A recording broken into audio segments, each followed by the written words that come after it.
বটিয়াঘাটায় হজরত মোহাম্মদ সাল্লাল্লাহু আলাইহি ওয়াসাল্লামকে নিয়ে কটূক্তি করার প্রতিবাদে ফাঁসির দাবিতে বিক্ষোভ মিছিল।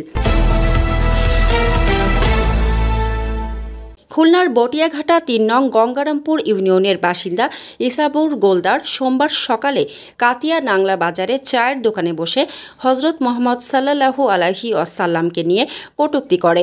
তাৎক্ষণিক কিছু ধর্মপ্রাণ মুসলমান প্রতিবাদ করলে সে ওখান থেকে চলে যায়। পরবর্তীতে বিকালে আবারও বাজারে আসলে তাকে দেখে তাকে ধরে একটি দোকানের মধ্যে আটকে রেখে থানা পুলিশকে খবর দিলে পুলিশ আসার আগেই সেখান থেকে সে পালিয়ে যায়।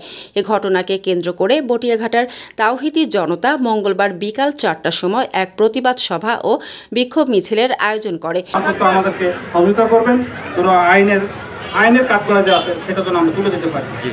একমাত্র তাকে মৃত্যুদণ্ড দিতে হবে।